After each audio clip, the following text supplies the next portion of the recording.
Hi students, welcome to our academy. இன்னைக்கு நம்ம already 10th புக்கில் இருக்கக்கூடிய முக்கியமான ஒரு டாபிக்கான தொடக்கால கிளர்ச்சியில் இன்ட்ரொடக்ஷனாக பாளையக்காரர், அதுக்கப்புறம் பூலித்தேவர், கட்டபொம்மன், வேலு நாச்சியார், இவங்க 3 பேரை பற்றி பார்த்துருப்போம்.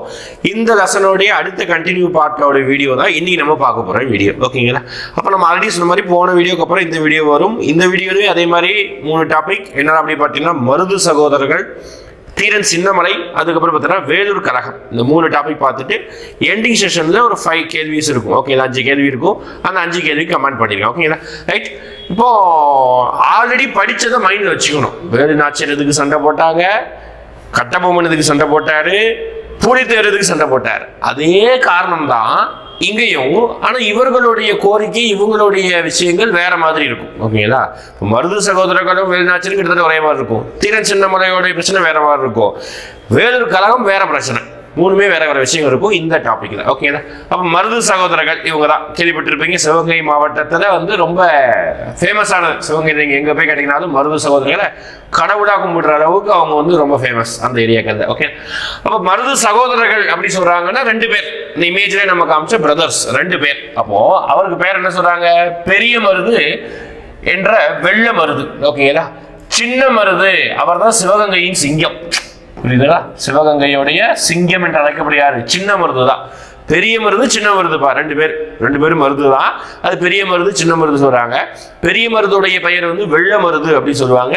சின்ன மருது தான் ஊருக்குள்ள ரொம்ப ஃபேமஸானவர். ஓகேங்களா? அதாவது மக்கள்கிட்ட ரொம்ப செல்வாக்குடையவர். அதனால அவரை என்ன சொல்லி கூப்பிடுவாங்கன்னா, சின்ன மருது, சிவகங்கையின் சிங்கம் அப்படின்னு சொல்லி கூப்பிடுவாங்க. ஓகேங்களா? இருவரும் சிவகங்கையின் முத்துவடுகநாதர். நம்ம அது கேள்விப்பட்டிருக்குமா? எங்கேயும் முத்துவடுகநாதர் கேள்விப்பட்டிருக்கோம். வேலு நாச்சியாரின் கணவன். ஓகேங்களா? வேலு நாச்சியாருடைய அப்பா பேரு சிதமுத்து சேதுபதி, ராமநாதபுரம் அரசர். வேலு நாச்சியாருடைய கணவர் பெயர் தான் முத்துவடுகநாதர், சிவகங்கையின் அரசர். அந்த முத்துவடுகநாதரின் திறமையான படைத்தளபதியாக இருந்தாங்க. அதனாலதான் வேலு நாச்சியாருக்கு இவங்க ஹெல்ப் பண்ணியிருப்பாங்க மருது சகோதரர்கள். நம்ம பார்த்தோம், வேலு நாச்சியாருக்கு ஹெல்ப் பண்ணது நிறைய பேர். ஹைதர் அலி ஹெல்ப் பண்ணியிருப்பாங்க, பிரெஞ்சுக்காரர் ஹெல்ப் பண்ணியிருப்பாங்க, நம்ம திண்டுக்கல் விருப்பாச்சி நாயக்கர் ஹெல்ப் பண்ணியிருப்பாரு, மருது சகோதரர்கள் ஹெல்ப் பண்ணியிருக்காங்க. ஓகே, காளையார் கோவில் போரில் முத்துவடுகநாதர் இறந்தார். அது நம்ம லாஸ்ட் கிளாஸ்ல பார்த்தோம். 1772 காளையார் கோவில் முத்துவடுகநாதரை கர்னல் ஃபான் ஜோத் அவர் தான் கொன்றுவார். ஓகேங்களா? அடுத்து இறந்த பின் வேலு நாச்சியாருக்கு அரசுரிமை மீட்டு கொடுக்க மருது சகோதரர் அரும்பாடுபட்டனர். எஸ், உண்மையாவே வேலு நாச்சியாருக்கு சிவகங்கையை மீட்டு கொடுத்ததுடைய பெருமை யாருக்கு தான் சேரும்? நம்மளுடைய மருது சகோதரர் சேரும். சிவகங்கை மீட்டெடுக்கப்பட்ட ஆண்டு போன கிளாஸ்ல பார்த்திருந்தா 1780 வருஷம் தான் முக்கியம். கேள்வி கேட்டிருக்காங்க இதுக்கு முன்னாடி. ஓகே, 18ஆம் நூற்றாண்டின் கடைசி வரை மருது சகோதரர் பிரிட்டிஷாரை எதிர்க்க திட்டமிட்டனர். கட்டபொம்மனின் இறப்புக்கு பிறகு கட்டபொம்மன் 1799 தூக்குல போட்டாங்கல்ல கயத்தார கோட்டையில. அவர் இறந்ததுக்கு அப்புறம் அவருடைய தம்பி இருந்தாங்கல்ல, 2 பேர் தான். ஒருத்தர் ஊமைத்துறை, சவத்தையா. அது ஊமத்துறையோட சேர்ந்து பணியாற்றினார்கள். அவர்கள் நவாபுக்கு சொந்தமான களஞ்சிகளை கொள்ளையிட்டது, கம்பெனியின் படைகளுக்கு பெரும் சேதத்தையும் அழிவையும் ஏற்படுத்தினார் அப்படி சொல்றாங்க. ஓகேங்களா? அடுத்து பாருங்க, மருது சகோதரர்களின் கழகம் அப்படின்னு சொல்லிட்டு ஒரு டாபிக். ஓகேங்களா? மருது சகோதரருடைய கழகம். அப்ப இப்பதான் கழகமே ஆரம்பிக்குது. ஆக்சுவலா 1780களிலேயே மீட்டு எடுத்து கொடுத்தாலும் மருது சகோதரர் ஊமைத்துறை, சபத்தையா கூட சேர்ந்து பிளான் பண்ணிட்டு இருக்காங்க, அங்கங்க கொள்ளையடிச்சிட்டு இருக்காங்க. அப்ப அவங்க எல்லாரும் ஒரு ஆர்கனைஸ் பண்ணி கொள்ளையடிப்பதற்காக ஒரு கழகமா ஈடுபட்டது காலகட்டம் பார்த்தீங்கன்னா 1800 இருந்து 1801. இந்த கரெக்டா இந்த இதுலதான் ஒரு பிரகடனமும் அறிவிப்பாங்க. ஓகேங்களா? கட்டபொம்மனின் கழகம் 1799 ஒடுக்கப்பட்ட போது, அதுதான் கட்டபொம்மனை ஒடுக்கியாச்சு. 1800களில் மீண்டும் கழகம் வெடித்தது. பிரிட்டிஷாரின் குறிப்புகள் இது 2வது பாளையக்காரர் என்று போர் என்று அழைக்கப்படுகிறது. ரொம்ப முக்கியமானதுப்பா, ஞாபகம் வச்சுக்கோங்க. முதல் பாளையக்காரர் போர்னா பூலித்தேவர், கட்டபொம்மன், வேலு நாச்சியார். இவங்க மருது சகோதரர்கள் சண்டை போட்டதுக்கு பேரு 2வது பாளையக்காரர் போர். ஞாபகம் வச்சுக்கோங்க. 1800 ஸ்டார்ட் ஆகுது. இப்போரானது சிவகங்கையின் மருது பாண்டியர்கள், திண்டுக்கலின் கோபால நாயக்கர், மலபாரின் கேரளவர்மா, மைசூர் கிருஷ்ணப்பா மற்றும் துண்டாஜி. எப்ப அந்த பேர் ரொம்ப முக்கியம். கேட்பாங்க. நம்ம நேத்து கிளாஸ்லயே லாஸ்ட் கிளாஸ்லயே திண்டுக்கல் விருப்பாச்சி நாயக்கர் அந்த ஒரு பாக்ஸ் மாதிரி பார்த்தோமா, அதுல மணப்பாறை நாயக்கர், அப்புறம் பூஜை நாயக்கர், இந்த மாதிரி ஊர் பேரு, அதுக்கப்புறம் அந்த நாயக்கருடைய பேரை தான் பார்த்தோம்ல. அதே மாதிரி இங்க என்ன கேட்கிறாங்க, மருது கூட சேர்ந்து வேலை பார்த்தது திண்டுக்கல்னா கோபால் நாயக்கர். அது மறக்காது, நிறைய தடவை படிச்சிட்டோம். ஆனா மலபாருடைய கேரளா வருமா, மலபார்னாலே கேரளா தான் வருமா, ஞாபகம் வச்சுக்கோங்க. நம்ம ஜெயலலிதா படத்துல வருமா இருக்காரா? கேரளாக்காரர் தானே, அப்போ வருமானம் வச்சுக்கோங்க. அடுத்தது மைசூர்ல கிருஷ்ணப்பா மற்றும் துண்டாஜி ஆகியோர் அடங்கிய கூட்டமை வழிநடத்தப்பட்டது. விருப்பாட்சியில் ஏப்ரல் 1800 சந்தித்த அவர்கள் கம்பெனியருக்கும் எதிராக கிளர்ந்து எழுத முடிவு பண்ணாங்க. ஓகேங்களா, 800 சந்திச்சவங்க எல்லாருமே சேர்ந்து கம்பெனிக்கு எதிராக கலக ஈடுபட முடிவு பண்ணாங்க. கோயம்புத்தூரில் ஜூன் 1800 ஏற்பட்ட எழுச்சி அதிவேகமாக ராமநாதபுரத்திற்கும் மதுரைக்கும் பரவுனது. எப்படி கோயம்புத்தூர்ல ஆரம்பிச்சது எங்க வரைக்கும் போகுது, ராமநாதம் மதுரை வரைக்கும் பரவுது. நிலைமை புரிந்து கொண்ட கம்பெனியர் மைசூரின் கிருஷ்ணப்பா மீதும் மலபாரின் கேரள வர்மா மீதும் இன்ன பிறர் மீதும் போர் தொடுக்க போவதாக அறிவித்தார்கள். கோயம்புத்தூர், சத்தியமங்கலம், தாராபுரம் இதெல்லாமே வட மாவட்டங்கள், நாமக்கல் சைடு சத்தியமங்கலம், ஈரோடு, தாராபுரம், நாமக்கல் ஓகேங்களா ஆகிய பகுதிகளில் பாளையக்காரர்கள் பிடிக்கப்பட்டு தூக்கிலிடப்பட்டனர். இவங்க எல்லாருமே அங்கங்க சண்டை போட்டு தூக்கப்பட்டாச்சு. இப்ப எல்லாரையும் அடக்கி கொடுக்கல, ஹெல்ப் பண்ண எல்லாரையும் அடக்கி பிடிக்காச்சு. இந்த மருது சகோதரர் இருக்காங்க, ஊமத்துறை சவத்தையா இருக்காங்க. ஓகே, அப்போ கட்டபொம்மனின் சகோதரான ஊமைத்துறை சவத்தையா இவங்க 2 பேரையும் பிடிக்கிறாங்க. எப்போ அடுத்த வருஷம் தான். ஓகேங்களா, 1801 பாளையங்கோட்டை சிறையில் இருந்து தப்பி கமுதியில் பதுங்கியிருப்பதை அறிந்த சின்னமருது அவர்களை தமது தலைமையிடமான சிறுவயலுக்கு அழைத்து சென்றார். ரொம்ப முக்கியமான பேராகிராஃப், நோட் பண்ணி வச்சுக்கோங்க. ஓகேங்களா, நம்ம கட்டபொம்மனுடைய பிரதர்சனம் நம்ம ஆல்ரெடி பார்த்தோம். ஊமத்துறை சவத்தையாவை தூக்கி சிறையில போட்டாங்கன்னு பார்த்தோம். அதுல கட்டபொம்மனுடைய மினிஸ்டர் பேர் பார்த்தோம்ல, சிவசுப்பிரமணியர். அந்த சிவசுப்பிரமணியரை தூக்குல போட்டது நாகலாபுரத்தில் தூக்குல போட்டிருப்பாங்க. மீதி இருக்கக்கூடிய அண்ணன் தம்பி 2 பேருக்கு ஜெயில போட்டிருப்பாங்க. ஜெயில் அந்த காலத்துல ஃபேமஸான சிறைகள்னா தமிழ்நாட்டுல மதுரை சிறை, பாளையங்கோட்டை சிறை திருநெல்வேலி மாவட்டத்தில் இருக்கு. அடுத்து வேலூர் சிறை, இதெல்லாமே ஃபேமஸான சிறைகள். அந்த காலங்களில் பெரிய பெரிய தலைவர்கள் தான் இங்க சிறையில் அடைக்கப்பட்டிருக்காங்க. அப்படி பார்க்கும்போது பாளையங்கோட்டை சிறையில் தான், ஏன்னா அந்த ஏரியாவில் பெரிய சிறை தான் பாளையங்கோட்டை சிறை திருநெல்வேலி மாவட்டத்தில். அந்த சிறையில் தூக்கி ஜெயில போட்டாச்சு.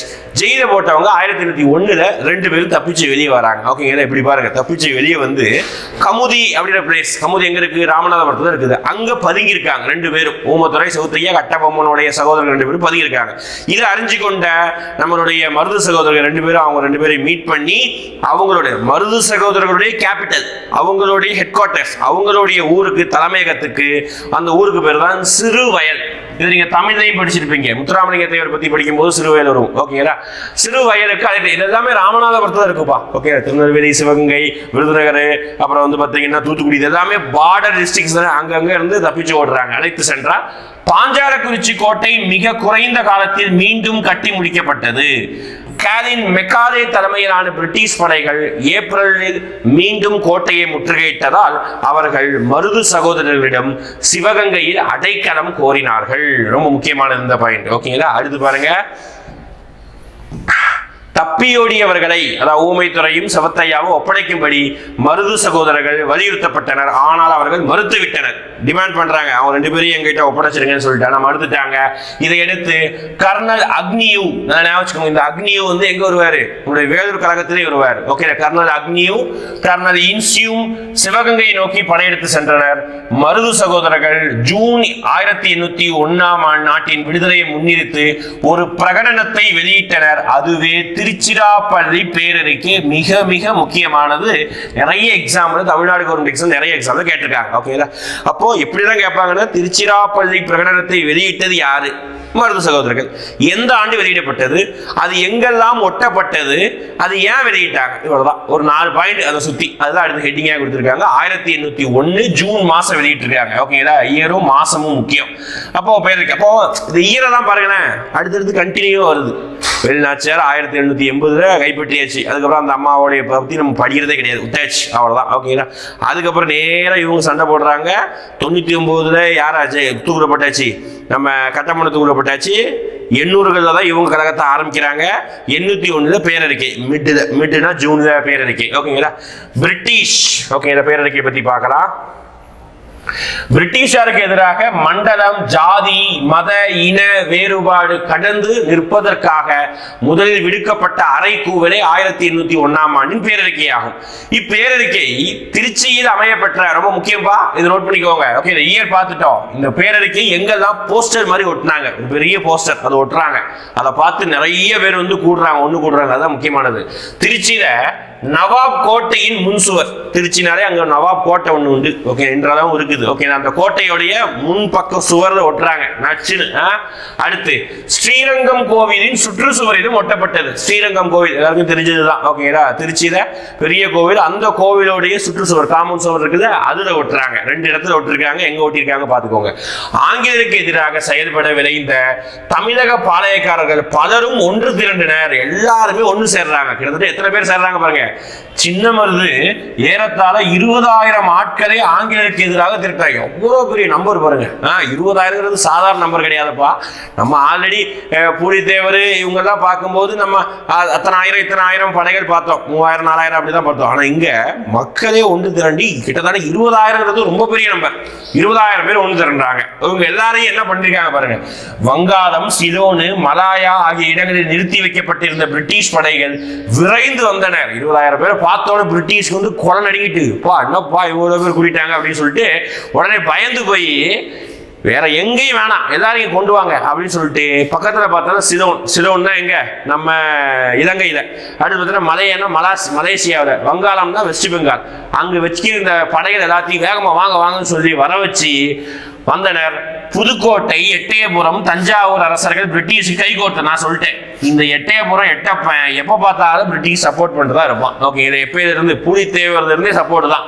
புதுக்கோட்டை பூலித்தேவனை காட்டி, சரி வீரபாண்டி கட்டபொம்மன் காட்டி கொடுத்ததே புதுக்கோட்டை தானே, ஓகே, அவனும் சப்போர்ட் பண்ணதான் செய்வான். தஞ்சாவூர் அப்பப்போ சப்போர்ட் பண்ண, அப்பப்போ சப்போர்ட் பண்ணல. இவங்க 3 பேரும் பிரிட்டிஷ் கை கோர்த்தாங்க. ஆங்கிலேயரின் பிரித்தாளும் கொள்கை என்ற உக்தியால் பாளையக்காரர்கள் படைகளில் பிரிவினை ஏற்படுத்தியது. பாருங்க, பெரிய படையா இருந்தது.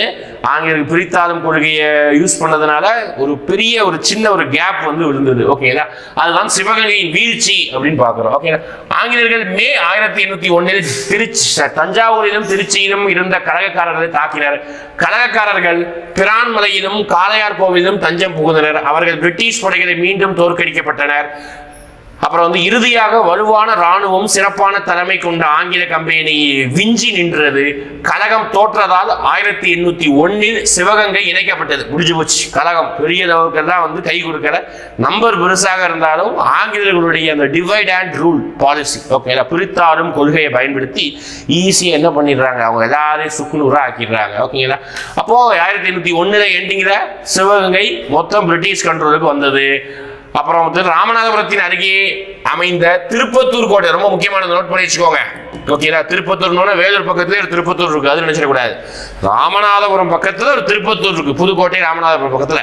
அந்த திருப்பத்தூர் கோட்டையில அக்டோபர் 24 டேட்டோட கொடுக்குறாங்க பாருங்க. கட்டபொம்மன் தூக்குல போட்டது டேட்டு, மருது சகோதரர் தூக்குல போட்டது டேட்டு. ஓகேங்களா, இப்ப எங்க வச்சு தூக்குல போடுறாங்க? ஓகேங்களா, 1801 அக்டோபர்ல திருப்பத்தூர் கோட்டையில் மருது சகோதரர் தூக்கிலிடப்பட்டனர். போட்டாச்சு, அவ்வளவுதான். மருது பிரதர்ஸோடைய கதை முடிந்தது. அடுத்தது 2 பேர் ஜெயிலிருந்து தப்பிச்சு வந்தானே கைதி, அவங்க நிலைமை என்ன? ஊமத்தர செமத்தையாவும் பிடிக்கப்பட்டு அடுத்த மாசம் விடக்கூடாது அவனுதையும். அப்போ தூக்குல போட்டாதான் பயம் வரும். அதுக்காக தான் பிரிட்டிஷ் இதை பண்ணுவாங்க எப்பவுமே. சும்மா அவனை தூக்கி சிறையில போடலாம் தப்பிச்சு வந்துடுறான்னு, வேற எங்கேயாவது கண்ணு தெரியாத இடத்துல போட்டு கொள்ளலாம். ஆனா அப்படி கொண்டா விஷயம் தெரியாது. ஓகேதா, ஊருக்கு நடுவுல ஊருக்கு மத்தியில தூக்குல போட்டதுனாலதான் இன்னைக்கு வரைக்கும் இந்த வரலாறு நம்ம படிக்கிறோம். அதனாலதான். ஓகேதா, அப்ப ஊமத்தர செமத்தையாவை பிடிக்கப்பட்டு 1801 நவம்பர் 16 பாஞ்சாலக்குறிச்சி, சொந்த ஊருதையே பாருங்க. வீரபாண்டி கட்டபொம்மனுடைய சொந்த ஊர் எது சொன்னேன்? பாஞ்சாலக்குறிச்சி கோட்டை சொன்னேன். அந்த பாஞ்சாலக்குறிச்சி கோட்டையிலேயே சொந்த ஊர் மைந்தர்களான ஊமத்துர செவத்தையாவை பிடிச்சு தூக்குல போடுறாங்க. நவம்பர் 16 1801. அப்ப பாருங்க, ஃபர்ஸ்ட் யார் தூக்குறப்பட்டது? நம்மளுடைய சிவசுப்பிரமணியன், அடுத்து கட்டபொம்மன், அடுத்து மருது சகோதரர்கள், அடுத்து ஊமத்துர செவத்தையா. இந்த கால வரிசை கேட்பாங்க, ஞாபகம் வச்சுக்கோங்க. ஓகே, டேட்டு படிக்கிறேயோ இல்லையோ இயர் கண்டிப்பா படிச்சுக்கணும், கால வரிசை படிச்சுக்கணும். யாருக்கு அப்புறம் யார்? கழகக்காரர்களில் 73 பேர் பிடிக்கப்பட்டு, ஓகேங்களா, மொத்தம் நிறைய பேர் கழகம் பண்ணாங்கல்ல, அது ஒரு 73 பேர் நல்ல சண்டை போட்டவங்களாம் பார்த்து செலக்ட் பண்ணி 73 பேர் பிடிக்கப்பட்டு மலாயா பினாங்கிற்கு நாடு கடத்தப்பட்டனர். மலாயா பினாங்குன்னா அந்த காலங்களில் இங்க இருந்து கொத்தடிமையா கடத்தி அங்க போய் போ டீ எஸ்டேட்ல வேலை பாருன்னு சொல்லிட்டு மலேசியா, பினாங்கு தீவு, இந்த தீவுகள் சின்ன சின்ன ஐலாண்ட் இருக்கும், அங்கெல்லாம் போய் டீ எஸ்டேட்ல வேலை பாருன்னு சொல்லிட்டு வேலை பார்த்து விட்டுருவாங்க. அதனாலதான் அன்னையிலிருந்து இன்னைக்கு வரைக்கும் இந்த பகுதியில தமிழர்கள் வாழ்ந்துட்டு இருக்காங்க. இந்த கபாலி படம்லாம் பார்த்தீங்கன்னா தெரிஞ்சிருக்கும். கபாலி தானே, இந்த மலேசியாவில் வச்சு ஒரு கதை வருமே, ஓகேங்களா? அந்த படத்துலலாம் பார்த்தீங்கன்னா தமிழர்கள் வாழ்ந்திருப்பாங்க. அதெல்லாம் ரொம்ப ஒரு 200-150 வருஷத்துக்கு முன்னாடி இங்கிருந்து போனவங்க தான், ஓகேங்களா, உடைய வாரிசு. பாளையக்காரர்கள் வீழ்ச்சி அடைந்தாலும் அவர்களது வீரமும் தியாகமும் எதிர்கால சந்ததிகளை ஈர்ப்பதாக அமைந்தது. இதனால் மருது சகோதரர்களின் காலம் தென்னிந்திய புரட்சி என்று அழைக்கப்படுவதோடு தமிழக வரலாற்றில் தனித்துவம் பெற்றதாக கருதப்படுகிறது. அப்போ ரொம்ப முக்கியம் பாருங்க, மருது சகோதரர்களுடைய கிளர்ச்சிய இரண்டாவது பாளையக்காரர் கழகம் அப்படின்னு சொல்றாங்க, இன்னொன்னு தென்னிந்திய புரட்சி அப்படின்ற பெயர்னு சொல்றாங்க. இப்படி வித்தியாசமானதுதான் கேள்வி அமையும். அப்பதான் நீங்க வந்து குழப்பம் அடைவீங்க.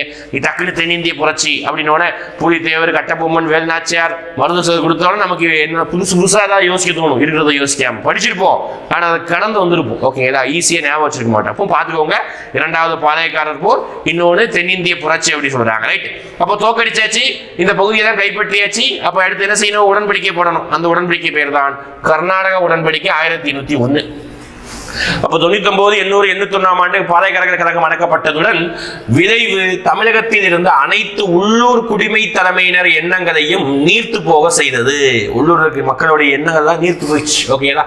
1801 ஜூலை 31 ஏற்பட்ட கர்நாடக உடன்படிக்கை விதிகளின்படி பிரிட்டிஷ் நேரடியாக தமிழகத்தின் மீது தங்கள் கட்டுப்பாட்டை ஏற்படுத்தியதோடு பாளையக்காரர் முறையும் முடிவுக்கு வந்ததுடன் அனைத்து கோட்டைகளும் இடிக்கப்பட்டு அவர்களது படைகளும் கலைக்கப்பட்டன.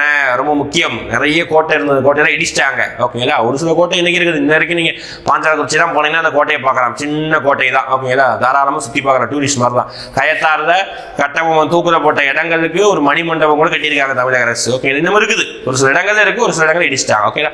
அப்ப இதோட 1801 இந்த மொத்த பாளையக்காரர்கள் எப்ப ஆரம்பிச்சது? நம்ம யாரு ஐயா மதுரை நாயக்கர் விஸ்வநாத நாயக்கர் ஆரம்பிச்சுட்டார். 1529 ஆரம்பிச்சுட்டது 1801. கிட்டத்தட்ட 300 வருடங்களாக இந்த பாளையக்காரர்களுடைய கிளர்ச்சி அப்படியே தொடர்ந்து வந்திருக்குது பாருங்க, ஓகே? அப்ப இவ்வளவு தூரம் கடந்து வந்திருக்கோம்.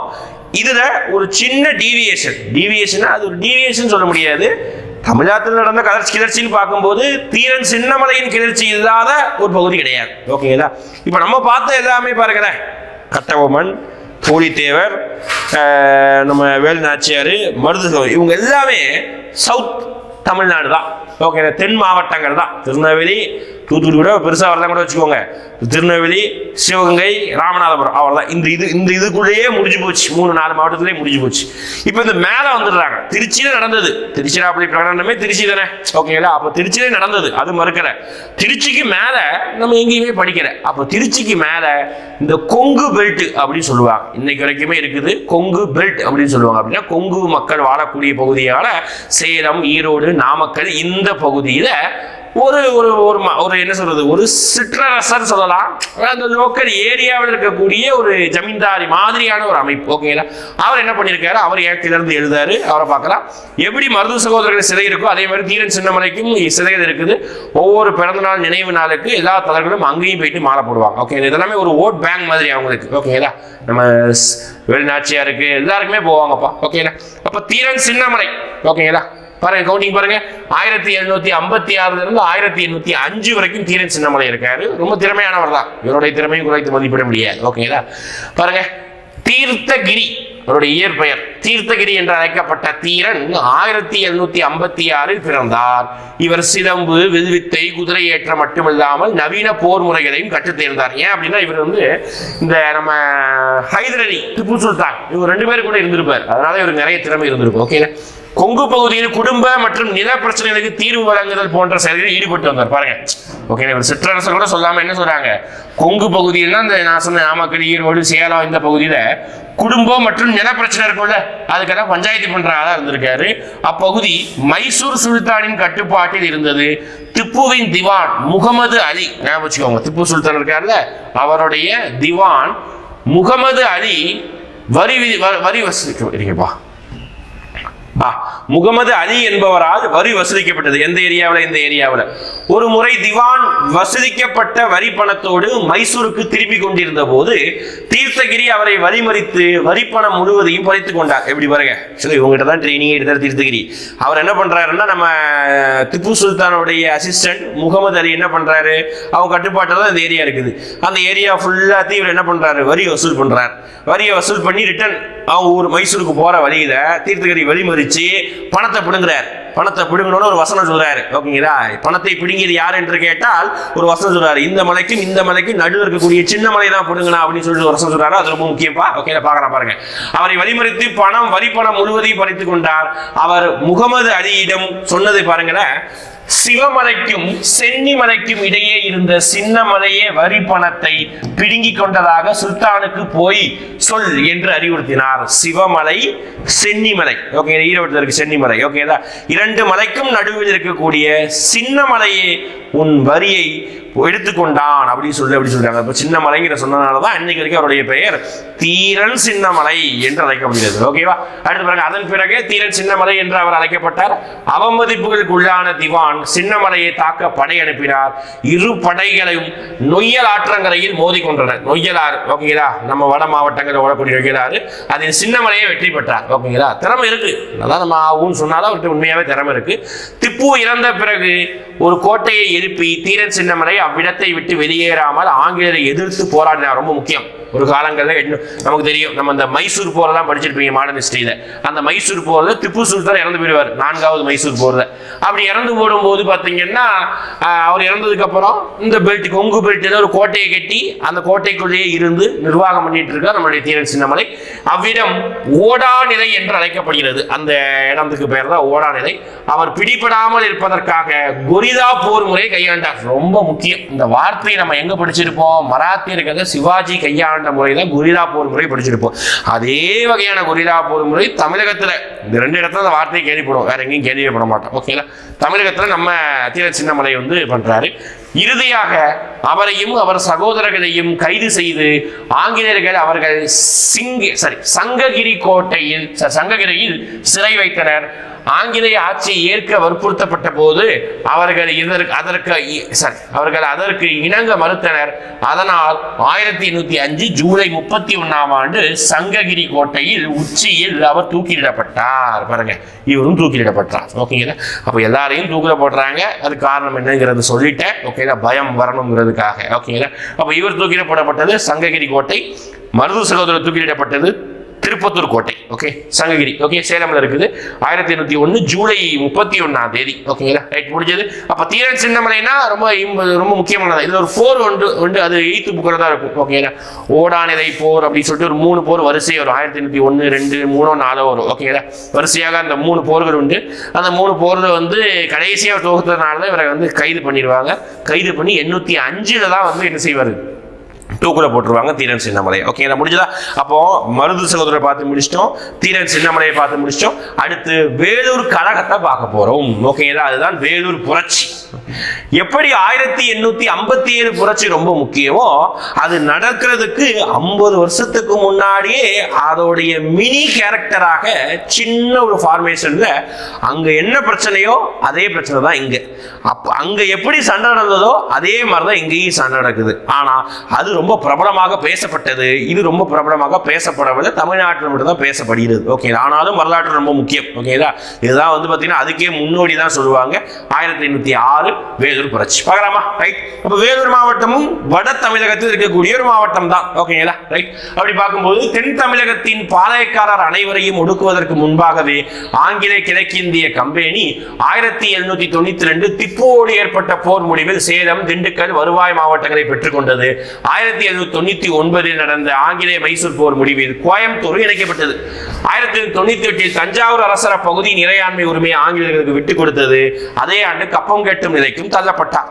கட்டபொம்மன் எதிர்ப்பு 1899, மருது சகோதரர் எதிர்ப்பு 1801 ஆகியவற்றை ஒழிக்க பின்னர் பிரிட்டிஷ் ஆற்காடு நவாபை விசுவாசமற்றவர் என்று குற்றம் சுமத்தி அவர் மீது கட்டாயப்படுத்தி ஒப்பந்தத்தை திணித்தார். எப்படி வருங்க? இப்படிதான் பிரிட்டிஷ் சொல்லுவாங்க. ஓகேங்களா? என்னெல்லாம் செய்ய முடியுமோ அவனை வச்சு நல்லா உதவி வாங்கிட்டு அதுக்கப்புறம் நீ எங்களுக்கு விசுவாசமா இல்லை அப்படின்னு சொல்லிட்டு இந்த உடன்படிக்கை கையெழுத்து போடு, இல்லைன்னா உன் பகுதி நான் எடுத்துக்குவேன் அப்படி இப்படின்னு சொல்லிட்டு மிரட்டி என்ன பண்ணிடுறாங்க? விசுவாசம் இல்லாதனால அவரை தூக்கி ஒப்பந்தத்தை கையெழுத்து போட வச்சிடுறாங்க. அந்த ஒப்பந்தத்தின்படி தான் இந்த ஆற்காடு பகுதி, இப்பதான் வேலூர், ஒரு காலத்தில் இது ஆற்காடு மாவட்டம் சொல்லுவாங்க. ஓகேங்களா? அந்த ஏற்பட்ட ஒப்பந்தத்தின்படி ஆற்காடு நவாப் வட ஆற்காடு, தென் ஆற்காடு, திருச்சிராப்பள்ளி, மதுரை மற்றும் திருநெல்வேலி ஆகிய மாவட்டங்களை அவற்றை நிர்வகிக்கும் அதிகாரத்தோடு ஒப்படைத்து விட வேண்டும் என்றது. ஓகேங்களா? இதுலதான் வேலூர் என்ற விஷயம் வருது. ஓகேங்களா? ரைட், இங்க வாங்க. இந்திய வீரர்களுடைய மனக்குறை. ஃபர்ஸ்ட் வேலூர் கழகம் என்னங்கிற விஷயத்தை சொல்லிடுறேன். ஒண்ணு இல்லப்பா, வேலூர் கோட்டைக்குள்ள தான் கழகம், பேருக்கு தான் வேலூர் கழகம். கழகம் கோட்டையை தாண்டி வெளியே வரல, கோட்டைக்குள்ள மட்டும் நடந்தது. கோட்டைக்குள்ள இந்திய சிப்பாய்கள் இருக்காங்க, பிரிட்டிஷ்காரன் சிப்பாயும் இருக்காங்க. ஓகேங்களா? எப்பவுமே சிப்பாய்களுக்கு என்ன குறை? நம்மளை விட பிரிட்டிஷ்காரனுக்கு அதிகமான மரியாதை இருக்குது, அதிகமான பதவி உயர்வு இருக்குது, நம்மளுடைய மத விஷயத்தை தலையிடுறாங்க. கழகம் நடக்கிறது கொஞ்சம் வருஷத்துக்கு முன்னாடி தான் வேலூர் சுற்றி விட்ட மாவட்டங்கள்ல மிகப்பெரிய அளவுக்கு பஞ்சமும் ஏற்பட்டிருக்கும். இந்த காரணங்கள்லாம் வச்சுதான் என்ன நடக்குது அப்படி பார்த்தீங்கன்னா இவ்வளவு பெரிய ப்ராப்ளம் வந்து கழகமாக வெடிக்குது. ஓகே, அது சில மணி நேரம் தான், ஒரு நாள் கூட சொல்ல முடியாது. ஓகேங்களா? சில நேரத்தில் வேக வேகமாக வந்து அங்கிருந்து ஒரு படைத்தளபதியெல்லாம் வந்து அடிச்சு நுறுக்கி கட்டுப்படுத்திடுவாங்க அதிகாலையிலே. ஓகேங்களா? ரைட், பார்க்கலாம். புரட்சி வெடித்தது அங்கே பார்க்கலாம். அதுக்கு முன்னாடி இங்கே பாருங்க இந்தியர்களுடைய மனக்குறை. ஆனாலும் எதிர்ப்பு அடங்கவில்லை. ஓகேங்களா? வெளியேற்றப்பட்ட சிற்றரசர்களும் நில சுவாந்தார்களும் கம்பெனி அரசுக்கு எதிராக எதிர்கால திட்டம் குறித்து நிதானமாக சிந்தித்துக் கொண்டிருந்தார்கள். இதன் விளைவாக வெளிப்பட்டதே 1806 வேலூர் புரட்சியாகும். புரட்சியின் இறுதி நிகழ்வு அந்நிய ஆட்சியை தூக்கி எறிவதை நோக்கமாக கொண்டிருந்தது. பிரிட்டிஷாரின் இராணுவத்தில் சிப்பாயாக பணியாற்றியவர்களுக்கு குறைவான ஊதியம், ரொம்ப முக்கியமான பாயிண்ட் பாருங்க. பிரிட்டிஷ் இராணுவத்தில் நம்ம இந்திய மக்கள் வேலை பார்த்தாங்க, ரொம்ப கம்மியான ஊதியம், பதவி உயர்வுக்கான வாய்ப்புகளும் குறைவாகவே இருந்தது. ஆகியவற்றை நினைத்து கடுமையான கோபத்துடனே பணியாற்றி கொண்டிருந்தார்கள். தங்களின் சமூக மற்றும் சமய நம்பிக்கைகளுக்கு ஆங்கிலேய அதிகாரிகள் குறைவான மதிப்பளித்தும் மேலும் அவர்களின் கோபத்தை வெளிப்படுத்தியது. விவசாய பின்னணி கொண்ட வீரர்களின் வேளாண் சிக்கலும் அவர்களை மேலும் சிரமப்படுத்தியது. சோதனை அடிப்படையில் நடைமுறைப்படுத்தப்பட்ட நில குத்தகை முறைகள் நிலைத்தன்மையற்றதாக காணப்பட்டதால் 1805 பஞ்சம், நான் சொன்ன கதை வந்து பாருங்க, கரெக்டா வந்து பஞ்சமும் ஒரு காரணம் தான். ஏன்னா மக்கள் கோபமா இருப்பாங்கல்ல, பிரிட்டிஷ் வந்து ஒழுங்கா நிலத்தை நிர்வாகம் பண்றதுனால தானே குடும்ப கடும் பஞ்ச நெருக்கடி ஏற்பட்டன. திப்புவின் மகன்களும் அவர் தம் குடும்பத்தினரும் வேலூர் கோட்டையில் சிறை வைக்கப்பட்டனர். இது ஒரு பிரச்சனை. இன்னொரு பிரச்சனை, நம்ம திப்பு சுல்தான் வந்து 1700களில் வந்து நடைபெற்ற மைசூர் 4ஆம் மைசூர் போறது இறந்ததுக்கு அப்புறம் அவங்க பசங்களை அங்கேயே வச்சா திருப்பி ஏதாவது பிரச்சனை பண்ணுவான்னு சொல்லிட்டு தான் மைசூர்ல இருந்து வேலூர் கோட்டை கொண்டு வந்தாங்க, இங்கேயும் பிரச்சனை பண்றான். ஓகேங்களா? அதிருப்தி வெளிப்படுத்தும் அந்த வாய்ப்பு கூடி வந்தது. புரட்சி ஏற்படுவதற்கான இயக்க சக்தியாக தலைமை தளபதி சர் ஜான் கிரடாக் வெளியிட்ட புதிய ராணுவ விதிமுறையை அமைந்தது. ஆக்சுவலா இவங்க எல்லாரும் ஒரு சைடு பிளான் பண்ணிக்கிட்டு இருந்தாலும் திடீர்னு ஒரு நாள் வந்து அந்த கோட்டையில அந்த பகுதியுடைய தலைமை தளபதி ஜான் கிரடாக் அவர் என்ன பண்றாருன்னா புதிய ராணுவ முறைகளையும் விதிமுறைகளையும் உருவாக்குறார். அதுதான் அந்த பொட்டு வைக்கக்கூடாது, இஸ்லாமியர்கள்னா தாடி வளரக்கூடாது, குல்லா வைக்கக்கூடாது, அதுக்கப்புறம் பார்த்தீங்கன்னா பிரிட்டிஷ் கொடுக்கக்கூடிய குல்லா வைக்கணும், அதுதான் அக்னியும் தலப்பாகை தான் சொல்லுவாங்க, வரும் பார்க்கலாம். இதெல்லாம் ஒரு விஷயமா இருக்குது. புதிய விதிமுறை, அந்த புதிய விதிமுறை வெளியிட்டது யாருங்க கேட்பாங்கப்பா, சர் ஜான் கிரடாக். ரொம்ப முக்கியம். புதிய விதிமுறைகளின் அடிப்படையில் சொல்ல பாருங்க, இந்திய வீரர்கள் சீருடையில் இருக்கும் போது ஜாதி அடையாளங்களையோ காதணிகளையோ அணியக்கூடாது. அப்போ ஜாதி அந்த காலங்கள்ல இப்போ இருக்கிறதும் செய்யுது, அந்த காலங்கள்ல அவங்க ஜாதியுடைய கலரை வைத்து ஏதாவது துண்டோ ஏதாவது பொட்டோ ஏதாவது கயிறோ அப்படி இப்படின்னு கேட்டிருக்காங்க. இது அவங்களுக்குள்ள ஏதாவது ப்ராப்ளம்னு சொல்லிட்டு பிரிட்டிஷ்காரன் அவன் ஒரு மேம்போக்குவாதியாக வெஸ்டர்ன் ஐடியாஸ்ல அவன் என்ன பண்றான், வேணான்னு சொல்றான். நம்ம மக்கள் அதை எதிர்கொள்ள மாட்டாங்கல்ல. ஓகே, அவர்கள் தாடையை முழுமையாகவும் சவரம் செய்யணும், ஸ்கிரீன் சேவிங் பண்ணணும். இஸ்லாமியர்கள்லாம் வேலூர் மாவட்டம் அதிகமாக இருப்பாங்க, அவங்கலாம் படைவீரர்களாக இருக்கும்போது அவர்களுடைய கலாச்சாரம் தாடி வரப்போகுது. ஆனால் இவங்க என்ன சொல்றாங்க, தாடி முழுசு சவரம் பண்ணணும் அப்படின்னு சொல்றாங்க. ஒரே பாணியர், மீசையை ஒரே பாணியர். நம்ம ஊர்ல எல்லாருமே என்ன செய்யணும், மீசை அப்படி பெருசா வைக்கிறது இதெல்லாம் வைக்கக்கூடாது, ஒரே மாதிரி எல்லாரும் வச்சுக்கணும். புதிய வகை தலப்பாகை எரிகிற தீயில் எண்ணெய் ஊத்தியது போல இருந்ததாமா. பாருங்க, புதிய ஒரு தலப்பாகை, நீளமா இருக்கும் அந்த தலப்பாகை, மிகவும் ஆட்சேபனைக்குரிய செயலாக கருதப்பட்டது. தலைப்பாகையில் வைக்கப்பட்ட விலங்கு தோலினால் ஆன லட்சினை ஆகும். பாருங்க, எங்கேயும் பாருங்க, எப்படி நம்ம 1857 புரட்சியில அந்த குண்டுல விலங்கு தோல் இருக்குன்னு சொல்றாங்களோ அதே மாதிரி தலப்பாகை இங்க வைக்கப்பட்ட ஒரு விலங்கு தோலை, ஓகே, ஏதாவது பசுமாடோ பன்றியதோ இருக்குமா, அதோடைய தோலை வச்சு செய்யப்பட்ட ஒரு சிம்பிள், அது ஒரு பிரச்சனையா இருக்குது. புதிய தலப்பாகை அணிவது தங்களுக்கு உடன்பாடில்லை என்று இந்திய சிப்பாக்கள் போதுமான முன்னெச்சரிக்கை விடுத்தனர். ஆனால் கம்பெனி நிர்வாகம் அதை கவனத்தில் கொள்ளவில்லை. இது ஒரு பிரச்சனை. ஓகேடா, இப்ப புரட்சி வெடிக்குது, ரொம்ப முக்கியம். புரட்சி வெடிச்ச நாள் கேட்பாங்க, ரொம்ப ரொம்ப முக்கியம், டேட்டோட கேட்பாங்க. ஓகேடா, ஒவ்வொரு வருடமும் வேலூர் மாவட்டத்தில் கொண்டாடப்படுகிறது. கண்டிப்பா இந்த டேட்டா பாருங்க, நியூஸ் கண்டிப்பா வரும். ஓகேங்களா, அப்ப 1806 ஜூலை 10 அன்று அதிகாலையிலேயே முதல் மற்றும் 23ஆம் படைப்பிரிவில் இருந்த இந்திய சிப்பாய்கள் துப்பாக்கி முழக்கத்தோடு புரட்சியில் இறங்கினர். காலையிலே ஏர்லி மார்னிங் ஸ்டார்ட் ஆயிடுச்சு சண்டை. ஓகேங்களா, ஸ்டார்ட் ஆயிடுச்சு. எல்லாரும் அவங்க கேம்பெயின் இருக்கக்கூடிய கன் வந்து ஃபயர் பண்ண ஆரம்பிச்சிட்டாங்க. பிரிட்டிஷ் அதிகாரிகள் கொல்ல ஆரம்பிச்சிட்டாங்க. நிறைய பேர் சாவாங்க. யாரெல்லாம் முதல் செத்தாங்க பார்க்கலாம். ஓகேங்களா, கோட்டை காவற்படையின் உயர் பொறுப்பு வகித்த கர்னல் ஃபேன்கோட் என்பவர் தான் முதல் பலியானார். ரொம்ப முக்கியம். ஓகேங்களா, டேட் எந்த அளவுக்கு முக்கியமோ, யார் முதல் பலி, யார் கழகத்தை ஒடுக்கியது, யார் கழகத்துக்கு காரணம், நமக்கு லடாக்கு அக்னியோ இவங்க தான் காரணம். ஓகேங்களா, அடுத்ததாக 23ஆம் படைப்பிரிவை சேர்ந்த கர்னல் மிக்ராஸ் கொல்லப்பட்டார். கோட்டையை கடந்து சென்று கொண்டிருந்த மேஜரா ஆர்ம்ஸ்ட்ராங் துப்பாக்கிகளின் முழக்கத்தை கேட்டார். சூழலை விசாரித்தறிந்து முற்பட்ட அவரது உடல் தோட்டாக்களில் துளைக்கப்பட்டது. பாருங்க எப்படி, ஏறத்தாழ 12க்கும் அதிகமான அதிகாரிகள் அடுத்தடுத்த 1 மணி நேரத்துக்குள்ள கொண்டாச்சு. ஓகேங்களா, அவர்கள் லெப்டினன்ட் எல்லியும் லெப்டினன்ட் பஹோம் பிரிட்டிஷ் மன்னரின் படைப்பிரிவையும் சேர்ந்தவர்கள் ஆவர். ஓகே, அது படைப்பிரிவுடைய பெயர். அது ரொம்ப முக்கியம் இல்லை. யார் முதல் பலி அதை பார்த்துக்கோங்க. அடுத்து பாருங்க, ஜிதஸ்பின் கொடுங்கான்மை. இந்த ஜிதஸ்பி தான் அடக்கி கொடுக்குறாரு. இவருக்கு விஷயம் போகுது. இவர் வெளியூர்ல இருப்பாரு, வேலூர்ல இருக்க மாட்டாரு. கதை கவனிங்க. கோட்டைக்கு வெளியே இருந்த மேஜர் கூட்ஸ் ஆர்காட்டின் குதிரைப்படை தளபதியாக இருந்த கர்னல் ஜிலஸ்பிக்கு தகவல் கொடுத்தார். கோட்டைக்கு வெளியே இருந்தாரு. அவர் பேர் மேஜர் கூட்ஸ். உள்ள சண்டை தெரிஞ்சது.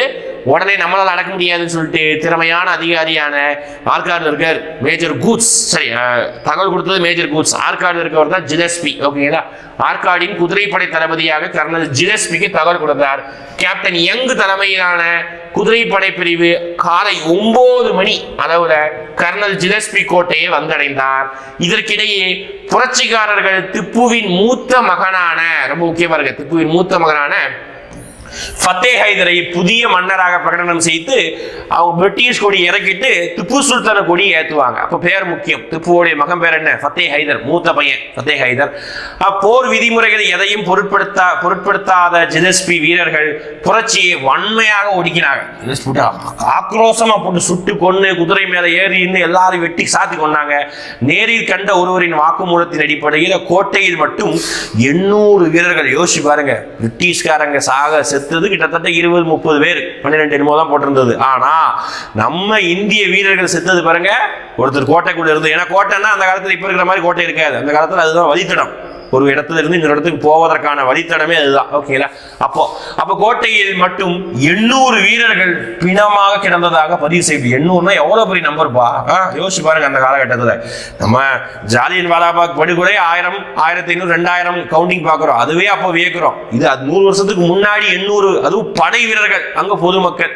அப்போ இது ஒரு பெரிய நம்பர் தானே கிடந்ததாகவும் பதிவு செய்யப்பட்டது. திருச்சிராப்பள்ளியிலும் வேலூரிலும் 600 வீரர்கள் விசாரணை எதிர்நோக்கி சிறையில் அடைக்கப்பட்டனர். எப்படி பாருங்க. ஓகேங்களா, ஆனா இந்த புரட்சி வேலூர் கோட்டையில மட்டும்தான் இருந்தது. கொஞ்சமாக சில பகுதியில பரவுனது அப்படின்னு சொல்லுவாங்க. இந்த வாலாஜா இந்த பகுதியிலையும் பரவுனது சொல்லுவாங்க. ஆனா அது இந்த புத்தகத்தில் கொடுக்கறது 11th புத்தகத்தை கொடுத்துருப்பாங்க. ஓகே, அடுத்த புரட்சியின் பின்விளைவு. எப்படியோ புரட்சி அடக்கி ஒடுக்கியாச்சு. அடக்கி ஒடுக்குனது ஜிலஸ்பி. ஓகேங்களா, ரைட். புரட்சியின் பின்விளைவை பார்க்கலாமா? நீதிமன்ற விசாரணைக்கு பின் குற்றவாளிகள் என்று நிரூபிக்கப்பட்ட 6 நபர்கள் பீரங்கி கட்டிய நிலையில் சுடப்பட்டும், 5 நபர்கள் துப்பாக்கியால் சுடப்பட்டும், 8 நபர்கள் தூக்கிலிடப்பட்டு கொல்லப்பட்டனர். எப்படி கொள்றாங்க அவர்கள்? இந்த பிரிட்டிஷுடைய கொள்ளும் முறைகளே நம்மளை படிக்கும் போதே நமக்கு மனசங்கடத்தை ஏற்படுது. அப்போ அதை பார்க்கிறவங்களுக்கும் அதை கேள்விப்பட்டவங்க அந்த காலகட்டங்கள்ல யோசிப்பார். இப்போ யாரோ ஒருத்தர் ஒரு ராணுவ வீரரா இருக்காங்க, சக ராணுவ வீரரா கழகத்தில் ஈடுபட்டான்னு சொல்லிட்டு இந்த மாதிரி கொன்னாங்க. அவனை கேட்கும் போதே அவனுக்கு இன்னொரு தடவை நம்ம கழகத்தில் ஈடுபடணும்னு தோணுமா? அதுதான் பிரிட்டிஷ் இப்படிதான் கொடுமைப்படுத்துறாங்க. இது பாருங்க, பீரங்கியால எப்படி சொல்றாங்க, பீரங்கியில் கட்டி நிறைய சுடப்பட்டு. அப்படின்னா நமக்கு தெரியும், அந்த பீரங்கியோடைய வாய்ப்பகுதி நீளமா இருக்கிற குண்டு துளைக்கப்படக்கூடிய அந்த பகுதியில் அவனை கட்டி வச்சிருவாங்க. கெட்டி வச்சு பீரங்கிலிருந்து குண்டை விடுவாங்க. அப்படி விடும்போது அவனுடைய உடல் சுக்குநூறாக சிதறி போயிடும். உடல் கிடைக்காது, அவ்வளவுதான். ஓகேங்களா, இது ஒரு சைடு. இன்னொரு சைடு துப்பாக்கியால் சுட்டு கொள்ளுவாங்க. ஓகே, அது ஒரு சைடு. இன்னொரு சைடு தூக்கிடுறாங்க. ஓகேங்களா, இருக்கிறதுலே மோசமானது இந்த பீரங்கியுடைய வாய்முனையில் கட்டி வைத்து அவங்களுடைய குண்டு இட்டு சாகடிப்பது தான். இதே கிடைக்காத எப்படி யோசிச்சு பாருங்க அவருடைய நிலைமைகள் தான். Okay, right. கலவரத்தை அடுக்குவதில் ஈடுபட்ட அதிகாரிகளுக்கு பரிசு தொகையாகவும் பதவி உயர்வு வழங்கப்பட்டது. யோசிச்சு பாருங்க. ஓகேங்களா, யார் ஒடுக்குனானோ அவனுக்கு என்ன செய்ய பிரிட்டிஷ் அவன் சைடு இருந்து பார்க்கும்போது அவனுக்கு அது பெனிஃபிட் தானே, பதவி இருக்கிறாங்க. கர்னல் ஜிலஸ்பிக்கு பாருங்க 7000 பகோடாக்கள். வா, எவ்வளவு பெரிய தொகை. ஆல்ரெடி நம்ம கட்டபொம்மன் 3310 பகோடா பெண்டிங் இருக்குன்னு சொன்னோம். எத்தனை வருஷம் பகோடா? அப்போ அதை ஒரே டைம்ல லைஃப் டைம் செட்டில்மெண்ட் மாதிரி இவருக்கு என்ன கிடைச்சிருக்குது, 7000 பகோடாக்கள் வெகுமதியாக அளிக்கப்பட்டது. எனினும் தலைமை தளபதி, இவனால தானே பிரச்சனையே வந்தது, சும்மா இருக்காம புதிய ரூல்ஸ் ரெகுலேஷன் போட்ட ஜான் கிரடாக் அவருக்கு உதவி செஞ்ச மேப் பிடிச்சு அடுத்த பேஜ்ல வருது. அவருக்கு உதவி தளபதியான அக்னியு, அவன் தான் தலப்பாயை அறிமுகப்படுத்தினது. அக்னியு ஆளுநர் வில்லியம் பெண்டிங்கும் புரட்சி நடக்க காரணமானவர்கள் என்று கருதப்பட்டு அவர்களை பணி நீக்கம் செய்யப்பட்டதோடு அவர்களை இங்கிலாந்துக்கும் திருப்பி அழைத்துக் கொள்ளப்பட்டனர். எப்படி பாருங்க, புதுசா கொண்டு வந்த ரூல்ஸும் திரும்ப பெறப்பட்டது. புரிஞ்சு போச்சு, ஓகேங்களா? ஏன்னா அந்த ரூல்ஸ்னால தானே பிரச்சனை. எப்பவுமே பிரிட்டிஷ் என்ன பண்ணுவாங்கன்னா, பிரச்சனை பெருசா வெடிச்சதுன்னா அந்த பிரச்சனை ஏன் நடந்ததுன்னு ஆராய்வாங்க. அதுதான் பிரிட்டிஷ்காரன். மூணுக்காரன் என்ன செய்வோம், பிரச்சனை நடந்துட்டா மூணு எடுத்து காலி பண்ணு அப்படி சொல்லிடுவோம். ஆனா இங்கேயும் அதே மாதிரிதான் 1857 புரட்சி நடக்கும் பாருங்க. புரட்சி, அது பெரிய புரட்சி. அது நடந்ததுக்கு அப்புறம் பிரிட்டிஷ்காரன் விசாரிக்கிறான், ஏன் புரட்சி நடந்தது, இந்த கம்பெனியால. அப்ப இனிமேல் கம்பெனி வேணாம். வேற என்ன பிரச்சனை, நம்ம மதத்துல தலையிடுறோம், இனிமேல் மதத்துல தலையிட வேணாம். இது சும்மா இந்த இது பேர் என்னப்பா, சப்சிடரி அலையன்ஸ், துணைப்படை திட்டம், வாரிசிறப்பு கொள்கை, இதெல்லாம் பிரச்சனை, அது இனிமேல் வேணாம். அப்போ பிரிட்டிஷ்காரன் யோசிக்கிறான், எதனால பிரச்சனை வந்து இனிமேல் பண்ணாதீங்க அப்படின்னு சொல்றான். அதுதான் இங்கேயும் புதிய விதிமுறைகள் கைவிடப்பட்டன. புதிய விதிமுறைகளை கொண்டு வந்த ஜான் கிரடாக் மற்றும் அக்னியு திருப்பி அழைக்கப்பட்டனர். அப்படின்னா அவங்க வேலை கிடையாதுன்னு அர்த்தம். அவ்வளவுதான், திருப்பி வாங்கடா அப்படின்னு சொல்லிட்டு கூப்பிட்டானது. அவ்வளவுதான், உங்களுக்கு இனிமேல் வேலை கிடையாது. ஓகே, அப்ப புரட்சியை மதிப்பீடு செய்யறாங்க. எப்படிப்பட்ட புரட்சி பாயுது, உண்மையாவே நல்ல புரட்சியா அப்படின்னு சொல்லிட்டு பாக்குறாங்க. வெளியிலிருந்து உடனடியாக எந்த ஒரு உதவியும் கிடைக்காத காரணத்தினாலே வேலூர் புரட்சி தோல்வியுற்றது. ஆமா, அது உண்மைதான், 100%. ஓகேங்களா? ஏன்னா வெறும் கோட்டைக்குள்ள இருந்து மட்டுமே புரட்சி நடக்கும் போது கோட்டையில் இருக்கிற மக்கள் ஆயுதங்கள் மட்டும் தான் பயன்படுத்த முடியும். ஆனால் வெளியிலிருந்து அதிகாரிகள் வரும்பொழுது உதவி வராமல் இருந்தா அது ஒரு தோல்விதான். அடுத்து சமீபகால ஆய்வுகளின் வழியாக நாம் அறிந்து கொள்வது யாதெனில், புரட்சிக்கான ஏற்பாடுகளை 23ஆம் படைப்பிரிவு 2வது பட்டாளத்தை சேர்ந்த சுபேதார்கள் ஷேக் ஆடம், ஷேக் ஹமீது, நான் சொன்ன வேலூர் சுற்று வட்டாரங்கள்ல நிறைய இஸ்லாமிய படைப்பிரிவு இருந்தாங்க. ஓகேங்களா?